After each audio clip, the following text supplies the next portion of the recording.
Hello everyone, Trophy Wine Hunter. Welcome back to my YouTube channel. Today I'm happy to bring you a review of a very nice wine which I have tasted a number of times in my wine nights but never done a complete review of. And this is the 2010 Chateau Marojallia. So Chateau Marojallia comes from the Margaux region, and the name Marojallia is the Latin word for Margaux. And so this winery is in the Margaux region, but in the commune of Arsac. And it is considered the first garage or micro cuvée wine of the Margaux region. They actually only started in 1999. Previous to that, it was an owner that sold grapes to Dufort Vivens, which is a second growth wine. So you can see the quality there. It lies between Le Tetra and also Montbrison, and is very close to Chateau Margaux and Rauzan Segla. So the winery in terms of the vineyard location is second to none. It was purchased in 1999 by Philippe Porcheron, and he worked with his friends Muriel and Jean-Luc Thunevin, who are famous with the Saint-Emilion winery Chateau Valandraud.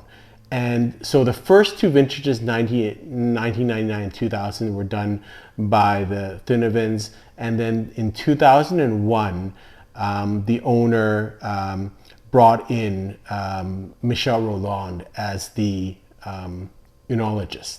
So these are all like heavy hitters in the Bordeaux region, newer type guys. And the establishment was not crazy about how Marojallia approach wines, which is a much more modernistic style. And because of that, this is a favorite of Robert Parker. It is the Parkerization of Bordeaux, which is the horror to many people. But, you know, different people have different likes.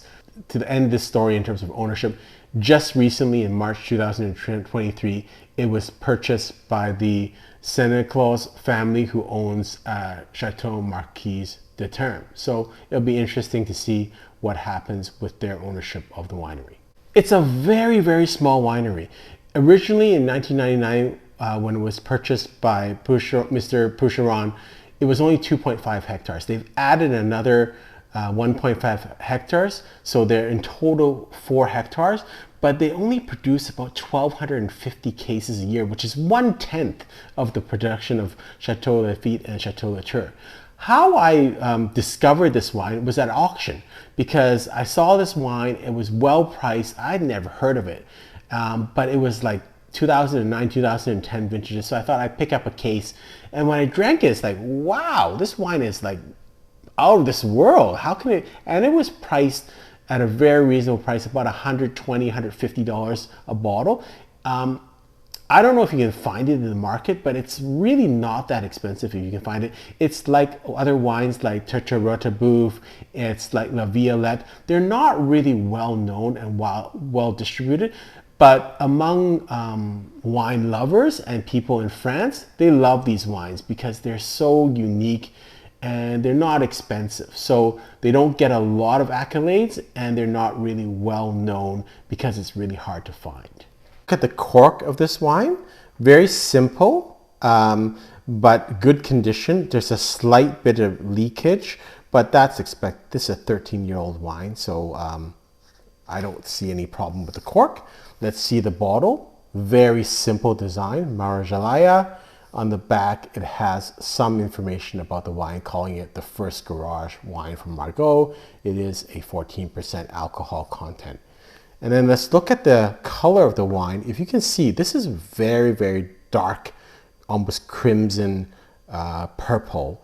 And if you compare to my upcoming video of Chateau Giscourt 2010, I think it's a little bit more intense in terms of the color. So maybe this would have a little bit more life to it, a little bit more intensity in terms of the wine.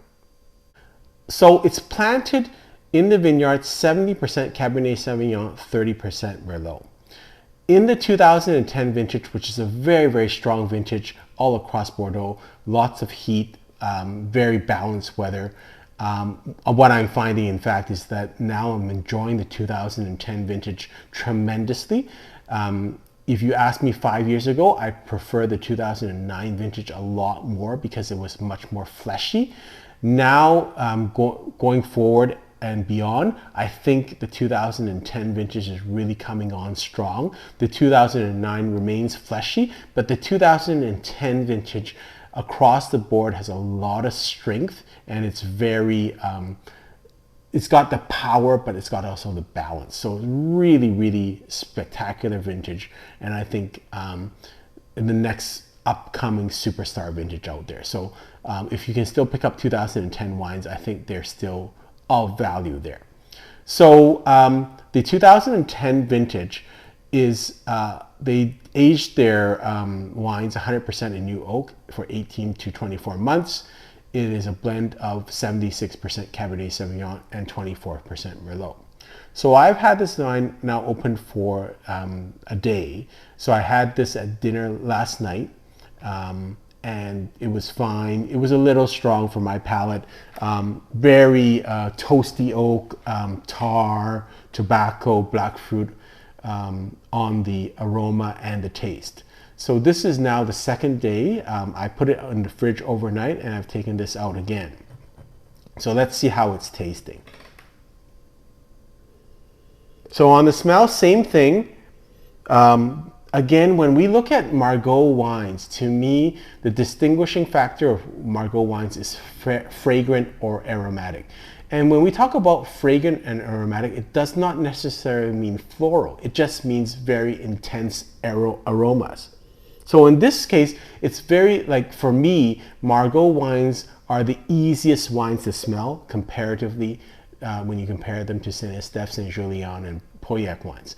So for me, this wine has got a lot of black fruit, tar, blackberry, black currants, a little bit of, I struggle to call it greenness. I actually call it fibrous.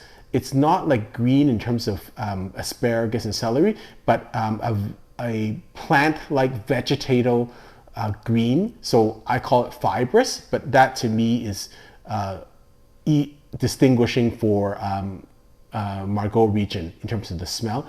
It's got a certain bite to it, but not bitterness. It's got an edginess, but not totally like celery, asparagus, not that type of greenness. So I don't know if I'm describing that correctly, but that's, to me, I call it fibrous.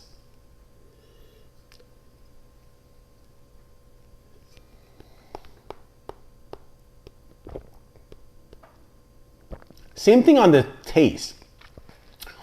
On the taste, there is a bite, and I think if you didn't know better, you would call it a bitterness. It's not bitter. If you really think about it, the taste that you're getting is almost over extracted leaves, like tobacco. If you were chewing on a tobacco leaf or a tea leaf, that's kind of the fibrous nature that you get, which might give a little sensation of bitterness. It's also close to what you would find with like 80 or 90% bitter chocolate, that type of cocoa taste. You know how when there's chocolate and there's such a high percentage of chocolate, it almost tastes a little bitter? That's kind of what it tastes like. So when you first drink the wine, you may think it's bitter. It's actually not bitter. It's almost like, think of it as a 90% chocolate.